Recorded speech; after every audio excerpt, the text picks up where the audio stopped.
बिस्मिल्लाहिर्रहमानिर्रहीम। आज हम इंशाअल्लाहुल अज़ीज़ इस हवाले से मसला बयान करेंगे कि कुर्बानी किस जानवर की जाती है। तो सबसे पहले बुनियादी तौर पर याद रखें कि कुर्बानी 3 किस्म के जानवर से की जाती है, जिनमें सबसे पहले नंबर पर ऊँट है, दूसरे नंबर पर गाय है और तीसरे नंबर पर बकरी है।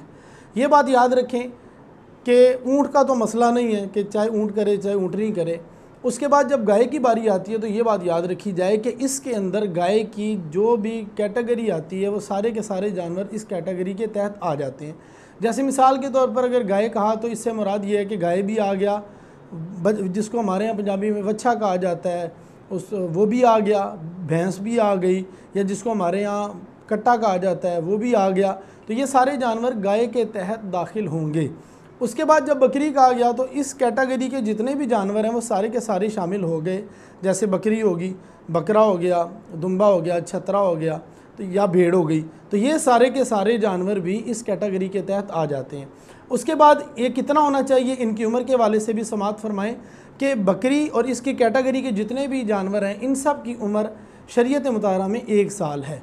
ये बात याद रखें। इसका सीधा सा एक मेयार ये है कि जिस जानवर को आप कुर्बान कर रहे हैं, बकरी कैटेगरी, जो बकरी की कैटेगरी के जिस जानवर को आप कुर्बान कर रहे हैं, वो आज इस बड़ी ईद को अगर आपने कुर्बान करना है तो उसके लिए उसूल ये है कि वो पिछली बड़ी ईद से पहले पैदा हुआ। ये बात याद रखें कि ये जो हमारे यहाँ एक मेयार बनाया गया है कि 2 दांत वाला होना चाहिए, तो ये तो सिर्फ़ एक पहचान और निशानी के तौर पर है कि ये देख लिया जाए कि इस जानवर के 2 दांत हैं या नहीं हैं। अगर तो 2 दांत हैं तो ये समझा जाता है कि इसकी उम्र साल से ज़ायद है और इसकी उम्र पूरी है, ये कुर्बानी के लायक है। लेकिन अगर कोई ऐसा जानवर है कि जो हमारे घर में पैदा हुआ और हमें बिल यकीन ये मालूम है कि ये बड़ी ईद के बाद पैदा हुआ है, तो अब अगर जो उसके 2 या 3 या 4 दांत ही क्यों ना आ जाएँ, बिल फ़र्ज़ ये बात कर रहा हूँ कि 2, 3, 4 दांत क्यों ना आ जाएँ, उसकी कुर्बानी फिर भी जायज़ नहीं होगी, क्योंकि उसकी उम्र पूरी नहीं हुई। इसी तरह गाय, बैल और वच्छे वगैरह के जो ये कैटेगरी है, इनके बारे में शरीयत मुताहरा की उम्र 2 साल है।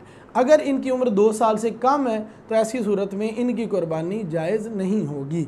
और इसी तरह ऊँट की उम्र जो है वो शरीयत मुताहरा में 5 साल बयान की गई है कि अगर वो 5 साल से ज़ायद उसकी उम्र है तो उसकी कुर्बानी दुरुस्त होगी, वरना उसकी कुर्बानी दुरुस्त नहीं होगी। और ये बात भी याद रखी जाए कि बकरी या बकरा या दुम्बा छतरा इस कैटेगरी को करने से इनमें एक ही हिस्सा होता है तो एक ही बंदे की कुर्बानी अदा होगी, जबकि बैल, गाय वगैरह और ऊँट वगैरह इनमें 7 हिस्से होते हैं और 7 हिस्से बंदे रख सकते हैं, 7 मुख्तलिफ़ किस्म के बंदे इसमें कुर्बानी कर सकते हैं।